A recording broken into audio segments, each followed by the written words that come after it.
ইনশাআল্লাহ। কয়টা আমল? 5টা আমলের কথা বলবো জীবনের তরে। এই 5টা আমল সারা জীবন নিয়মিত আঁকড়ে ধরবেন, আমল করবেন। যারা নিয়ত করতেছেন হাত তোলেন। আল্লাহ আমাদের সবাইকে আমল করার তৌফিক দান করুন। আল্লাহ আমাদের সবাইকে কবুল আর মঞ্জুর করুন।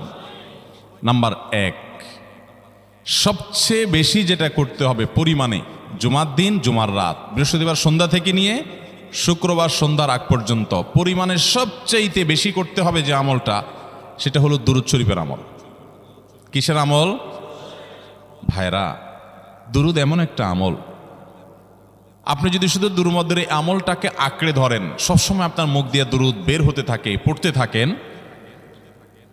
তো নবী করিম সাল্লাল্লাহু আলাইহি সাল্লামের ভাষ্য অনুযায়ী, তার ওয়াদা অনুযায়ী, ইদান তুকফা হাম্মুক ওয়া তুগফার যামবুক, তোমার যত পেরেশানি আছে নবী সাল্লাল্লাহু আলাইহি সাল্লাম বলেছেন